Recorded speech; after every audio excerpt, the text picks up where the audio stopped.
Classy coders, it's Prof G, and in this lesson we'll get a solid introduction to classes in Swift. We'll create classes, point out the differences between classes and structs, a common interview question. We'll work with arrays of classes, class initializers, we'll create a convenience initializer, and point out what it really means that classes are reference types while structs are value types. And after we're done, we'll be in good shape to apply what we've learned in our to-do list app in Swift UI.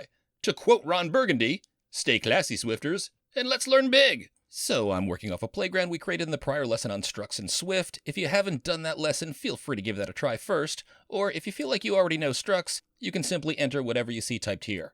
So let's talk structs versus classes. When we last left off, we created this struct named toDo. It has three properties: item initialized to an empty string, due date initialized to date.now, and is completed initialized to false.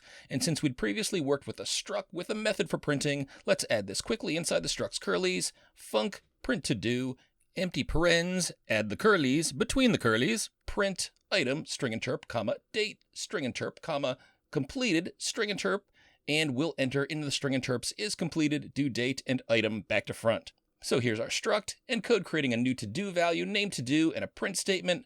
I'm going to copy this whole block of code, comment it out with command /, and to create a class, we start by just changing the keyword struct to class, lowercase. Then I'll paste that struct I just copied down below and change the keyword struct to class. So there we go. Shift return to run this code, and we see the same result. Item is an empty string, that's why you see nothing before the date. The date is now, but universal time, so it's 4 hours ahead of where I am, and completed is false. Now, one thing we're about to see with classes is that we get fewer options by default than we do with structs when it comes to creating a new instance, a new value using the class blueprint. Let me delete this print statement. We don't need that since we have a print method. Then if I backspace over the toDo initializer that was left over from my struct, then type toDo open parens, I don't see the option for the initializer where I can pass in values for the three properties of my class. I did get that with the struct, remember from our prior lesson? In fact, if I try to write the property names between the parens, code completion won't even recognize it. So I'll create a new variable for this class, but use the default properties with just open and close parens. And as a reminder for some terminology that we introduced in prior lessons, when we define a class or a struct, we're creating a type. And a class or a struct is like a blueprint. Now the value we create using that blueprint of a class is called an object, and we say that an object is an instance of a class. Now I could go down here and just set each of these properties to different values like this. toDo.item equals the string, learn structs versus classes, toDo.date equals capital D date.now, that'll update to the very current time when the code runs, and toDo.isCompleted equals false. And if we print down below using the method toDo.printToDo and shift return, we see the three updated property values now print to the console as expected. But now, one thing that is different with classes versus structs is that while structs give us different initializer options when we initialize properties, one with the pre-initialized values, so we have nothing between the parentheses, and another that lets us enter values for each of our various different parameters. With classes, if you want to add data to the properties when you create, meaning instantiate or initialize, an object from a class, then you need to create a special initializer to do that. Let's see what we mean and how we'll do that. So I'm going to copy my class with the properties that I initialized, then I'll comment out this block of code using multi-line comments /* and */. Then I'll paste a copy of my class code below, and now I'll change the class so that the first property item isn't initialized. So that'll just be var item : string. It's not equal to anything. The other two properties remain unchanged. And now I should have waited so that you could see the error, but I've recreated it so you can see it here. Xcode is going to state class toDo has no initializers. Now you will see this error if you ever create a class that has at least one property that doesn't have a default value or that is not initialized. That's the case in this class here because item isn't equal to anything. Now I don't want to click fix here. I'll click fix to show you what it does. What it does is it just adds an empty string after the value that's not initialized, and that's not what I want. So I'm going to Command Z to undo. And what we are going to do here is we're going to create a special initializer function, an init function, and this is going to take in a value for the one property that we haven't initialized, and it will internally initialize that property of the class. So here's how we create the function. Initializers are sort of weird functions. They don't start with the keyword func. Instead, they start with the keyword init, I-N-I-T, in lowercase. Then parens after the init keyword, and in here we state the parameters and the types of any values that need to be initialized. Any of the values that were just declared, they didn't have any default values. So I need to say item, that's the property that has no value, : string, since this is of type string, and then in between the curlies, I'm going to state self.item equals item. Now the item here is the value that we pass into the function. That's the value in between the parentheses up here, while self.item refers to the internal property of the class. So self refers to todo, the class that we're in here. So self.todo is this property here. And that's it. The init function says take what we pass in via parentheses, the to-do parameter in this case, and assign it to this internal property, the object's to-do property in this case. And how do we call this initializer function? Well, we just give the class name to-do, upper camel case, open parens, and pass in any parameters that the initializer requires. This is pretty much the same way we instantiate a new struct or a new class that already has its properties initialized. So now, if below this I want to create a new variable to hold an object of the to-do class type, I can say var new to-do equals capital to-do, open parens, and look at code completion. Now it shows the one initializer that we created, and this is what we need, because we need to pass in the one value that's not initialized. That's the item property. So press return to accept this, and why don't we try this out by passing in learn classes as the string for item, and then below this we'll enter new to-do.print to-do, so it prints out the results. We'll shift return to execute the code, and we see the output as we expected below. Excellent! So classes don't need an initializer if all of the properties are initialized in the class.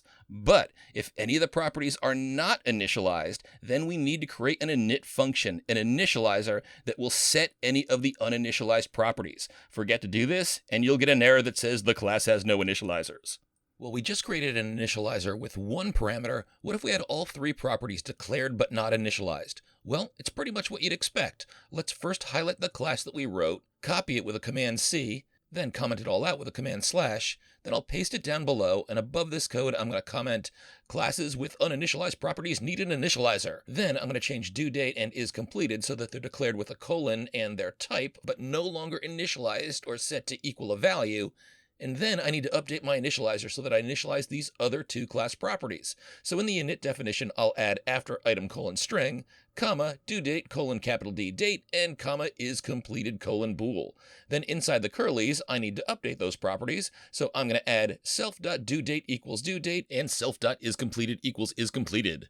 Then down below where I use the initializer to create a new to-do, I'm going to backspace over the call that I'd written earlier, and when I retype to-do with a capital T and the name of the class and open parens, will you look at that? Code completion now presents me with this new initializer with all parameters to initialize all three property values because that's what I need to do for this modified class. Cool. Return to accept this, and you can put in any values you want. I'm going to say for my item, the string my new to-do, date is going to be date.now plus 60 times 60 times 60 times 24, and is completed. I'll just put it in as true so we can see a difference. And let's create more data. How about another to-do equals to-do, and we'll pass in second item, date.now, and is completed will be false. Below this, I'll create an array of to-dos, var to-dos with an S, plural, colon, in brackets, capital T to-do, equals, empty brackets. It's initially an empty array, and let's start to append these values to that array. So we'll say to-dos, the name of our new array, dot append, passing in new to-do. And remember, there's more than one way to append a value to an array. We can also say in the next line to-dos plus equal, and in brackets, another to-do, that variable. So we're adding our array of to-dos to another array of to-dos. This second one only has one element in it, but remember, if you want to add two values, they've got to be the same type. So array of to-dos plus array of to-dos. Then let's print out what we just did. We'll say print, and then I'll put in a \n, print array of to-dos. We'll loop through these guys for to-do in to-dos, and in between curlies, we'll say to-do.print to-dos, use our method, shift return, and look at that, we see both elements of our new to-dos array. Nice work. Now, sometimes you might want to initialize parameters with different numbers of properties and use default values for the rest. So maybe in addition to the required designated initializer where you pass in values for all the properties that aren't initialized, you might like to have an additional initializer that would use default values so you don't have to pass in any values. And even another initializer that might accept just one value, maybe the item string, and use default values for the other two properties. Well, Swift allows us to do this. We can add what are called convenience initializers to our class, one or more. So we always need a designated initializer that will initialize all the uninitialized properties. In this class, all 3 properties are uninitialized, so this first initializer passing in 3 values does the trick, but we can put the keyword convenience in front of any additional optional initializers we'd like to create. And once we create convenience initializers, all initializers, the designated initializer, and any convenience initializers show up in code completion when we type the class name. So in this second initializer, see it's a convenience initializer. If you wanted to always initialize a new to-do object with an empty string, the current date, and false, we've done that here by creating this initializer to-do followed by just empty parens. No need to pass in any values if we're using default values every time. And look inside the curlies of this initializer. Convenience initializers always need to call the main or designated initializer, passing in all required parameters. And we do that here with self.init. See how we're passing in 3 properties? We just use default values whenever we call this. When we hit this self.init line in a convenience initializer, we go up here and use the designated initializer, and we have all 3 values for it. Empty string, date.now, and false. So if you create a new value setting it equal to to-do with empty parens, you'll always get these 3 default values. And we can create additional convenience initializers if you want. This second convenience initializer accepts only a single parameter, item, which is used to initialize the item property. And here, when we call self.init, we pass in the item value we get between this initializer's parentheses, but we also use default values for the second 2 parameters. See date.now and false? So if we define our class this way with 1 designated initializer and 2 convenience initializers, we get 3 initializers that show up in code completion. This is what you'd see, and here's an example how we could call each of those 3 initializers when setting up 3 separate to-do objects. So now let's code up a convenience initializer so you can be sure how to use this technique. Let's create a convenience initializer that just accepts a new item string, but that will use default date and completed values. So below the first initializer, we'll say convenience init, and between parens we'll pass in item : string, and then in between the curlies of the convenience init, we need to call the main initializer and pass in all 3 values. So we do that with self.init, and we get 2 suggestions in here. One is the designated initializer with 3 parameters. We want that. Don't select the one that only has 1 parameter. That's the convenience initializer we're writing right now. So with the 3 parameters selected, press return. And for the first value that we're passing in for item, it's going to be item, which is the value that we pass into the convenience initializer. But then I'll tab over and I'll use a default value for date. That'll be date.now plus 60 times 60 times 24, so 1 day later, and I'll tab over to is completed and pass in false. Then before we print the to-do arrays down here, I'm going to append another value using my new convenience initializer. So I'm going to say todos.append, and in between parens I'm going to pass in capital T to-do, and the class initializers show up with our new default initializer with only 1 parameter. So highlight, select that, press return, and for the string I'm going to pass in third item, date and completed set by convenience init. Then shift return down below to execute the code. And will you look at that? We've got our third value in the array printed out, and it used the convenience initializer with no problem. Nice! You now possess that Swifty skill of being able to use convenience initializers when creating classes.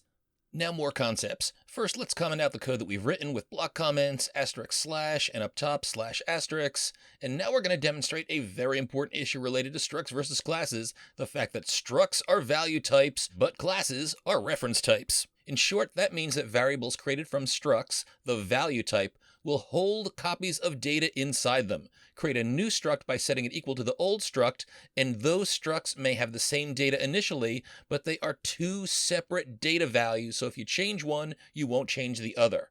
But if you do this with classes, which are reference types, creating objects from classes, then if you set one object equal to another, they both reference or point to the same data. Because of this, you'll see that if you change one object's properties, the other object will point to the now changed data. Now, as I describe this, it's probably not clear. Don't worry, we're going to illustrate this concept on these slides, and to do this, I'm going to enlist the help of one of the late great titans of rap, Biggie Smalls. Then we'll try out the same code in an Xcode playground to give you a chance to see this in action. So over here on the left, I've created a struct called person, capital P. It's got 2 properties, first and last. Both are strings, they're meant to be the first name and last name.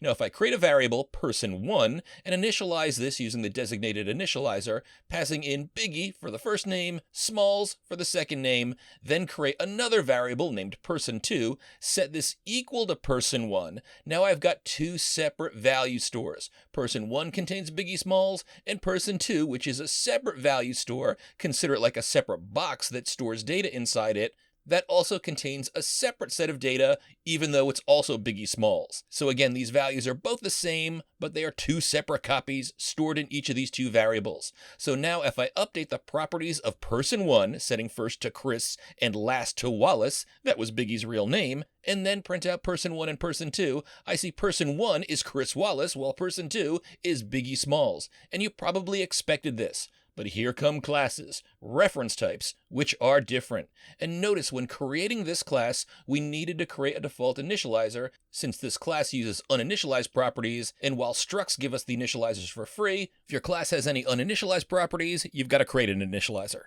Now the setup for creating object from classes looks the same as our struct on the left. We create a variable person1, initialize this to Biggie Smalls, and we create a second variable person2, and we set it equal to person1. We print it out, and we see person1 and person2 are both Biggie Smalls. But here's the difference. While structs create a separate copy of data in each of those two separate variables, with the objects created from classes, we're actually storing a pointer or a reference, hence the name reference type, to the original data, so that when we set person2 equal to person1, they both point to a common set of data. That means if we change the properties of person1 to Chris Wallace, then print out person1 and person2 again, ho-ho, we see both person1 and person2 are Chris Wallace. Again, how come? Since person1 and person2 point to the same data, and we changed that data when we referred to person1, person2 was also pointing to the changed data. Structs, value types, each struct holds a separate copy of the data, and if you change one, it won't change the other. Classes create reference types, so if you have objects created from classes and they are set equal to each other, if you change the data in one object variable, the second object variable is going to point to that changed data as well. Now because classes are tricky like this, you might hear some developers say use structs whenever you can. That's a good rule of thumb, but at this stage in your Swift UI career, it's less helpful. So when we return to our Swift UI app in the next video, we're going to use structs and classes both, and we'll give you more specific reasons when you would use one versus another. But for now, let's return to the playground and code up this Biggie Smalls example so you can see these differences in action.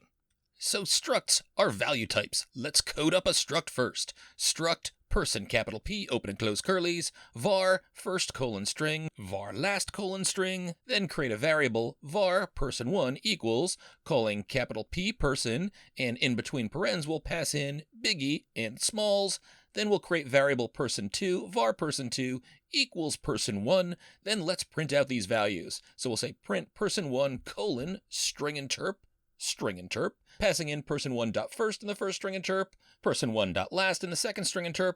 Then I'll copy the print statement and paste another copy below, but change all the places where I refer to person1 to person2. Then below this, I'm going to say person1.first equals Chris, person1.last equals Wallace. So I've changed person1, but not person2. Then I'm going to print out \n after person1 equals Chris Wallace, then copy the two print statements above, paste them below, shift return to run the code, and we see first person1 is Biggie Smalls and person2 is Biggie Smalls, but after updating person1 to Chris Wallace, I see person1 is Chris Wallace, but person2 remains Biggie Smalls. Just what I'd expect from a value type. Now let's see how classes behave with pretty much the same code. So I'll add a comment that says classes are reference types, then I'll copy the person struct that I created up here, paste it below the comment I just wrote, I'll block comment out all of the struct related code that I wrote above, then I'll shift enter to clear out the console's empty, then I'll change the keyword struct to class. Now Xcode is going to give me an error here. Class person has no initializers. That's because we have properties in this class that aren't initialized when they're declared. Now don't use the fixes here. Now it's interesting, when working with projects, so where we build apps, Xcode sometimes offers to create an initializer for you. I've been telling my students for years that I expected that Apple would introduce automatic class initializer creation in a future version of Xcode. They've done that, but it seems it only works when you're working in projects, not in playgrounds, and even then I find that it's not especially consistent, so sometimes it works and sometimes it doesn't in this version of Xcode that I'm using. If you do see a fix that'll create an initializer, you can try that, but don't apply the fix that offers to just put a value in the stored property. Those will just set the two properties equal to empty strings, and we don't want that. So since I need to create an initializer, inside the closing curly of the class, I'm going to write init, and then between parens, first colon string, comma last colon string, and in between the curlies, I'll set self.first equal to first, and self.last equal to last. That's my initializer, and I can use this to create objects. And I can actually cut out the code that I commented above. That's after the struct definition, so don't copy the struct definition. I'm going to paste this below my class, and all this code is going to work on classes in the same way it worked on structs. It's just that the structs and classes behave differently. So if I shift and return to run this code, yep, we see that we initially have person1 and person2, both as biggie smalls, but since classes are reference types and setting person2 equal to person1 sets the reference of person2 equal to the reference of person1, they are now both referencing the same data.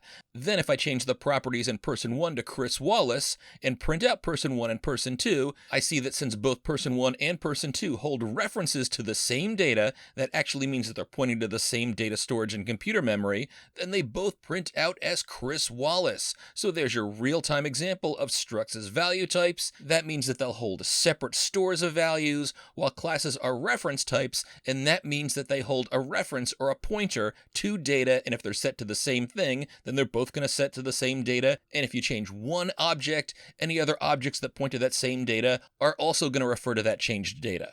Now, more on how this relates to Swift UI in a future lesson. Now, another thing to point out is that we can't check to see if two objects, say person1 equals person2. We can't check for equality this way. We would be able to do this if we made our class conform to the equitable protocol and added a special function. We won't be needing that, so I'm going to skip that discussion. But do know that there is a separate triple equal operator. This is sometimes called the identical to operator, or even more commonly the identity operator, and it's going to report true if two references point to the same object instance. So if I say person1 triple equal sign person2, I get true because both of those things point to the same data. I just wanted to make sure that you knew what that is in case you run across the triple equal sign in future examples. So now we can comment out the code that we just wrote, and I want to cover one more topic with classes. That's the concept of class inheritance, and we won't be using it much now, but I want to give you a basic overview of the concept rather than diving deeply into the specifics. And to illustrate the concept of class inheritance, I'm going to rely on another concept that was taught to me by my daughter when she was younger, the various types of characters in the show, My Little Pony. Because, my Swiftie friends, as my daughter would have told you when she was younger, friendship is magic. Now, I am not a brony. That's the name for the community of dudes who like My Little Pony. I'm just a dad who's had to sit through many an episode while it was enjoyed by my daughter when she was younger. So here we go. I've got a class named Horse. It says that a horse has 4 legs and a name, and a make sound function that prints out bray. Now, some of the ponies in the show are also unicorns, so they're horses, but they have a horn. And I've sort of ad-libbed here, they can also make the bray sound, and they also say twinkle twinkle. Now, that's not really part of the show. Bronies and other pony fans, don't at me. I'm just trying to teach. But what you want to know here is by adding :horse after the class unicorn definition up here, we're saying that unicorn inherits from horse. So it includes all of the horse stuff, plus whatever we've added below. So unicorns have an additional property, horn, which is set to 1, and now look at the make sound function in the unicorn class. Because we're inheriting from horse, and horse already has a make sound function, if we want to use a different make sound function in here that's specific to the unicorn class, we have to add the override keyword before the function name. This means that this function in the unicorn class can override or take precedence over any other function that's named make sound that had occurred in previous classes that this inherits from. Now, another thing to note about this make sound function is the first line calls super.makeSound. Now, the first class up here is sometimes called the superclass. Any classes descended from the superclass are called the subclass. So in this particular case, the superclass is horse, unicorn is the subclass. So super.makeSound says, go and first run the makeSound function in the superclass. Then after that, we're going to return here and run whatever's left in this function. So because this is going to first run the make sound in horse, it's going to print bray, but then we're going to come back down here and we're also going to print twinkle twinkle. And in the last example I'll include here, I'll create an Alicorn class. Fans of the show know that alicorns are unicorns that can fly, which is different from Pegasus, which are horses that can fly. So alicorns inherit from unicorns. See :unicorn in the alicorn definition line? This means that it has all the unicorn stuff, so it has a horn property, and since unicorns inherit from horse, alicorns also have all the horse stuff too. So it's got 4 legs, a name, and an initializer where you can give it a name. Now for alicorns, we're adding an additional property, the wings property that's set to 2, and look at the make sound function in here. Alicorns also have their own unique make sound function, so we override the make sound function again, but inside we don't call super make sound, so we're not going to say bray or twinkle twinkle, we're just going to print out flutter flutter. Now sometimes you'll hear folks refer to this initial class, our horse class in this example, as the base class or the parent class. And you'll also hear these other classes referred to as subclasses or child classes of that base class or parent class. As a Swift developer, you should really know all of those terms. Now, another thing to know is that structs cannot be used for inheritance. You cannot subclass a struct. So if we create a horse struct, identical to the horse class, and then try to subclass that with a unicorn struct, Xcode is going to say, no, structs don't support inheritance. So let's head back to the playground and enter this example so we can try it out. So I'll write a comment saying inheritance, since this is what we're demonstrating now, and let's create our horse class. Class, capital H horse, open and close curlies. We have 2 properties, let legs equal 4, and var name : string. So that's declared but not initialized, and since this is a class, we need to create an initializer. So down below, init parens, passing in name : string, and in between the curlies, self.name equals name. And we'll create a make sound method below with func make sound, open and close parens, open and close curlies, and in between the curlies, we'll print bray. Now, horse is a superclass, the parent class, the base class, and below we'll use this as we create the unicorn class. So we'll say class unicorn : horse. So unicorn inherits from horse. Open and close curlies. That tells Swift that any object of unicorn class will also have all of the horse stuff too. Now we can add some extra unicorn stuff down below, so we'll create a property let horn equals 1, and we want to use our own make sound function here. So we're going to say override func make sound, open and close parens, open and close curlies. So that says, for unicorns, ignore the earlier make sound function and use this one. But we first want to call that earlier make sound function in the parent class, so we're going to call it with super.makeSound. Then after this, in the same function, we're also going to print out twinkle twinkle. And then below this, we're going to create our Alicorn class, class Alicorn : unicorn, since it inherits from unicorn, open and close curlies, and inside we'll say let wings equals 2, and we'll add a new make sound function. So we need to override it again because we don't want to use any earlier make sound functions. Override func make sound, open and close parens, open and close curlies, and all we want to do here is say print flutter flutter. We're not calling any earlier make sound functions. So now let's create some objects that use these 3 classes. We'll first say let Applejack equals capital H horse, and I need to pass in a name here, so I'll pass in the string Applejack. Then I'll say let Rarity equal unicorn, since unicorn inherits from horse, and horse has a name property, unicorn has one too, so it uses horse's initializer property to get the name. I'm going to pass Rarity in here. And the same thing for the Alicorn. Down here I'll say let Twilight Sparkle equal Alicorn, and I'll pass in the name Twilight Sparkle. Then I can call makeSound methods on each of these objects like this: Applejack.makeSound, Rarity.makeSound, and TwilightSparkle.makeSound. And I'll shift return to run this code, and we see Applejack says bray, Rarity says bray and twinkle twinkle, and Twilight Sparkle says flutter flutter. And if you want, you can make it easier to see the difference between these print statements by adding a print statement before each of the 3 method calls.